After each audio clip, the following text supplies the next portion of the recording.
So thank you very much for inviting me to present this paper, and thank you for organizing the conference. So I'm going to present a paper with my co-author, Jorge García-Hombrados, which is also from Universidad Autónoma de Madrid. And in case that you are interested in the paper, the whole paper is published as ISA discussion paper, so we have the complete version. And just in 1 second, yeah, okay. So the paper is entitled Specialized Courts and the Reporting of Intimate Partner Violence, providing evidence from Spain. So, well, my previous, the previous speaker has, yeah, there you have, yeah. The previous speaker has really gone to detail on the context of intimate partner violence, and we all know that it's a real a concern and a real problem in our world. 1/3 of women have experienced some kind of physical or psychological intimate partner violence during their lifetimes, and it has so many consequences for many areas: health, education, socioeconomic characteristics, and for the welfare, not only for the victim, but also for their families, for the children that some of these families have, and for the society as a whole. So it's really, really important. And only in Spain in 2019, just as a general point, more than 2 million of women have suffered any form of intimate partner violence during their previous 12 months, and 55 women were murdered as a consequence of this problem. So we all know that reducing the incidence of intimate partner violence is at the top of any policy agenda for many governments in the world, really, in the recent decades. So what is the key point of our paper and this problem really? So basically the underreporting of intimate partner violence. So underreporting of intimate partner violence crimes is also really common. More than 70 to 80% of the crimes are not really reported.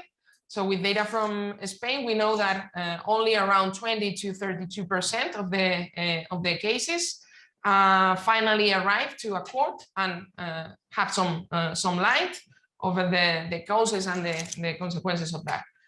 And basically no reporting IPV really matters. Why? Because we don't know what are the causes and the consequences of these crimes, and we don't have the tools for understanding what is happening.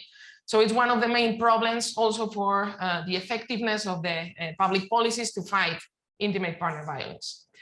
Why IPV cases are not reported? So basically, because of the really complex, lengthy, and tiresome judicial process in some cases, and also because there are many personal and familiar barriers that the victims has to face just to report their cases, and also many emotional costs. Sometimes these people, these victims have children, they don't know how to say in their jobs that they have to go to the court just to testify. So there are many problems behind these cases. So increasing the reporting of intimate partner violence might lead probably to detect and prevent more cases, and especially more severe cases that go after these less severe cases that arrive to court mostly. Basically because it faces deterrence and incapacitation of the aggressor.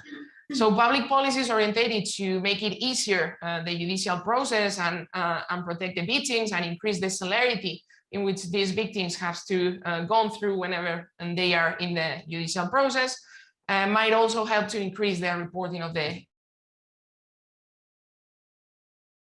might be the creation of a specialized IPV courts, which is basically what we study for the case of Spain, but it has been also a policy that has been implemented in a few other countries like Australia, Canada, UK, and the United States.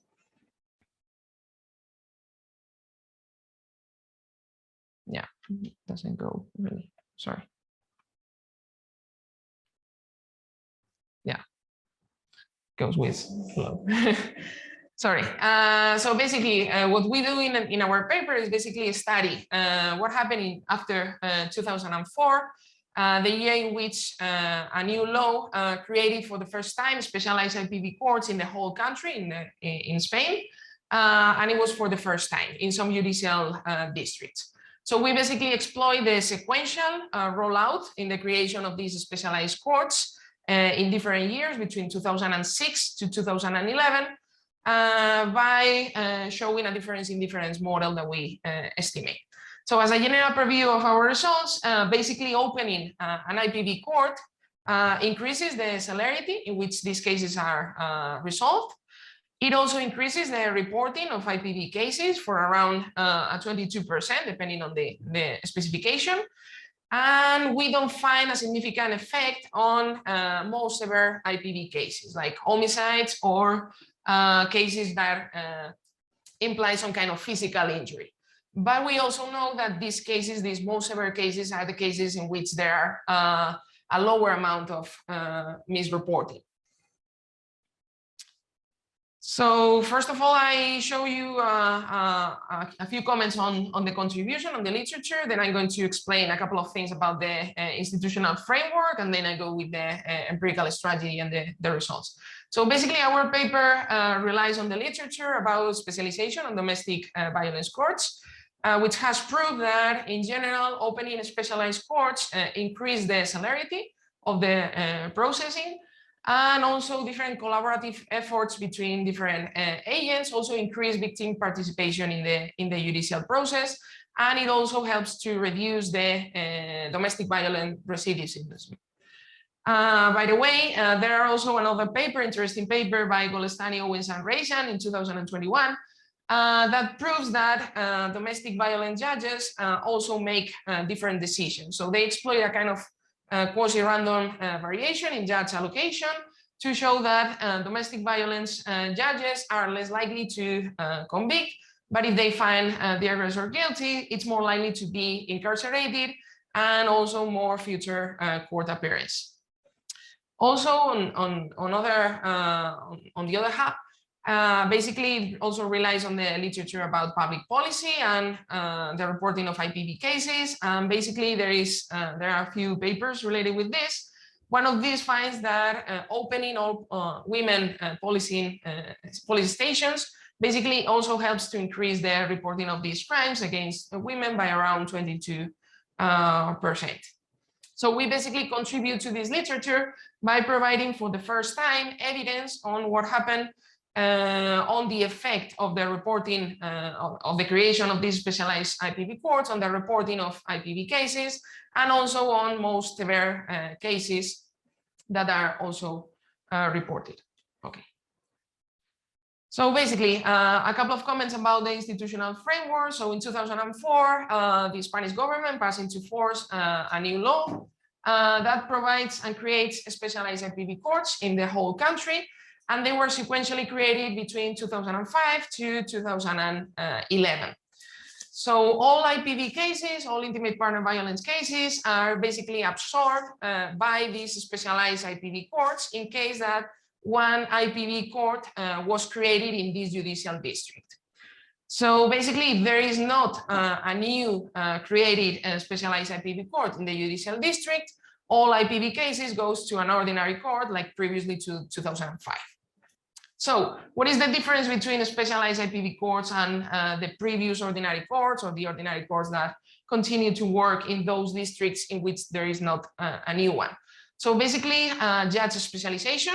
So the judge has to go through a training course in intimate partner violence, and also has to show some credentials on the working experience. So they have to accumulate some working experience to be a judge of these specialized IPV courts.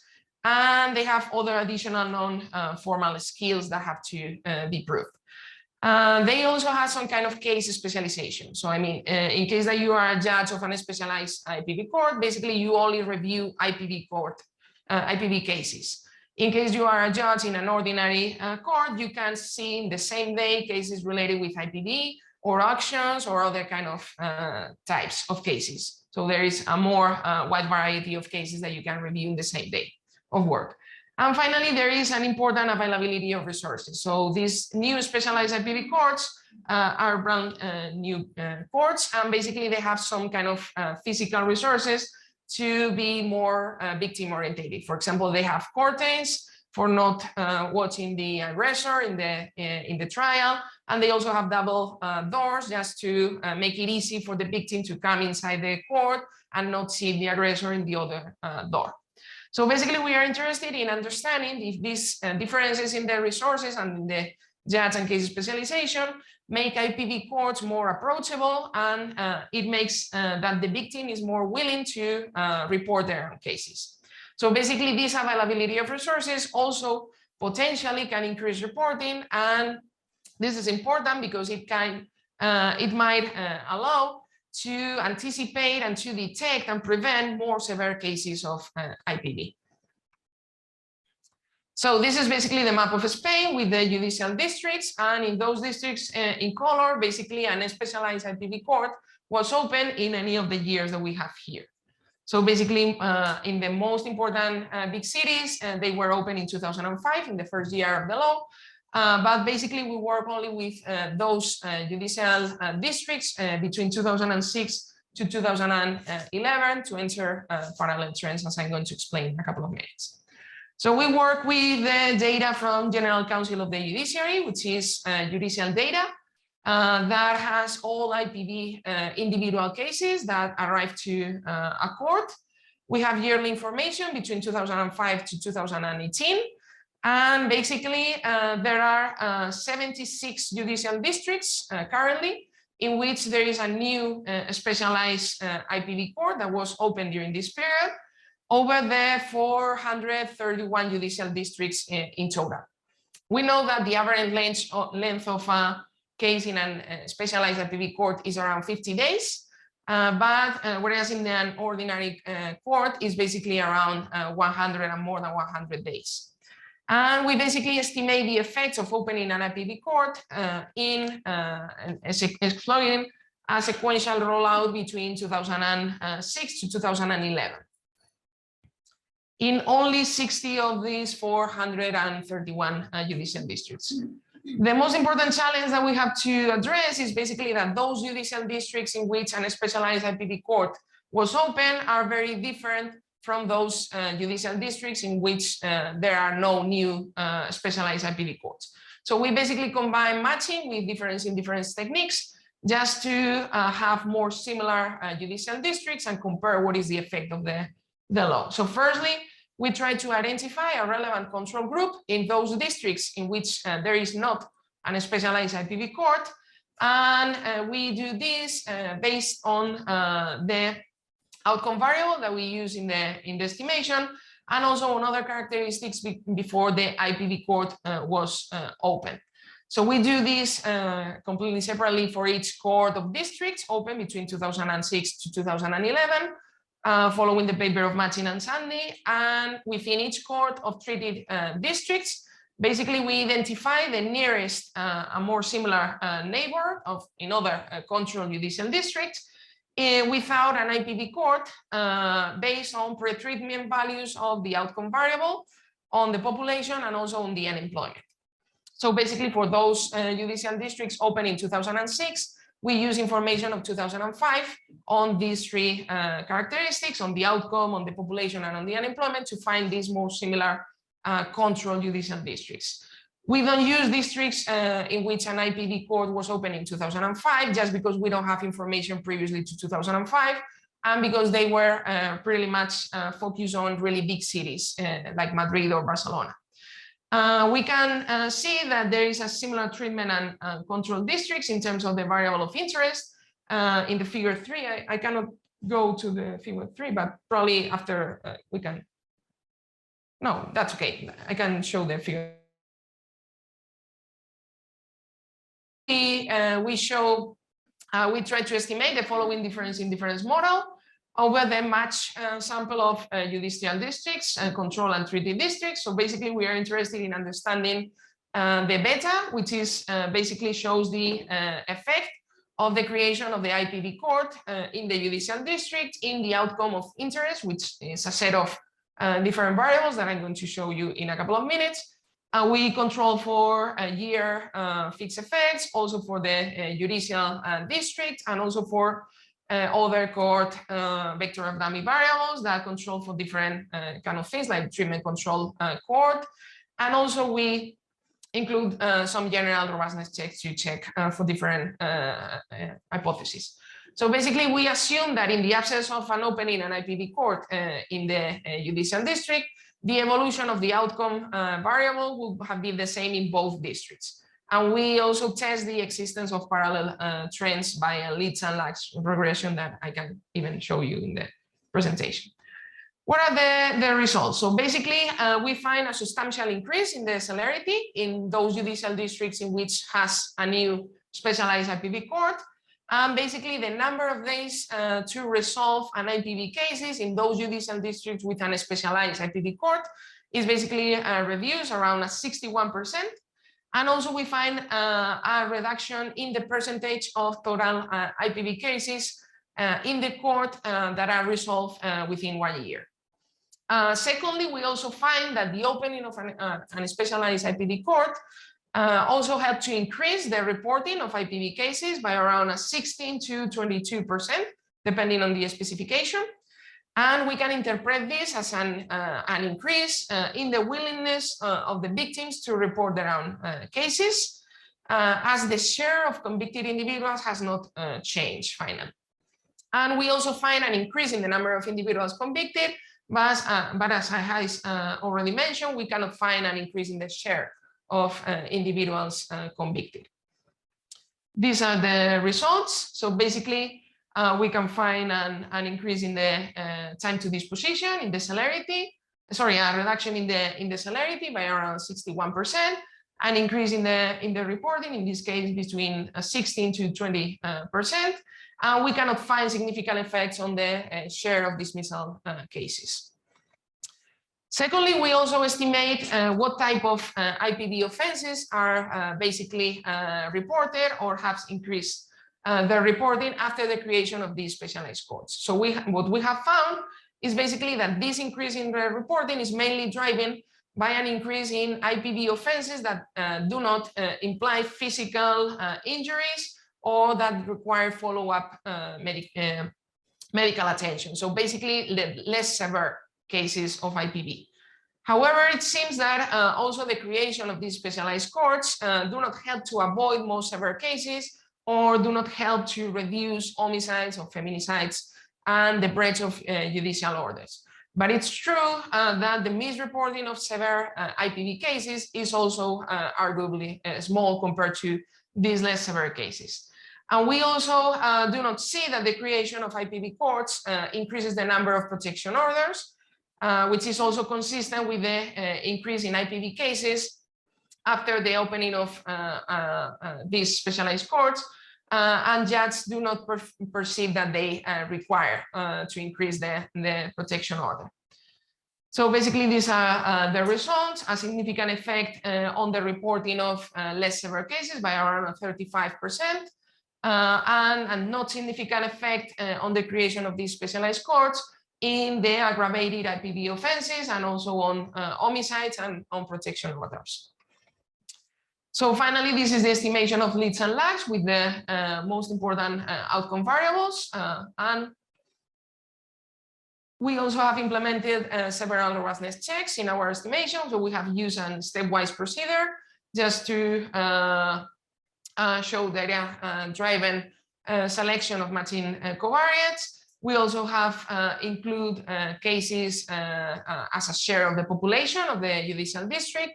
And also we have tested the results to the inclusion of regional year fixed effects in the specification, because regional governments in Spain are those who have administrative order to implement different public policies and not the judicial districts. But the results are not really confounded by policies implemented at the regional level that also affect at the same time the reporting of IPv cases. So we finally conclude that our results are robust to these kind of checks.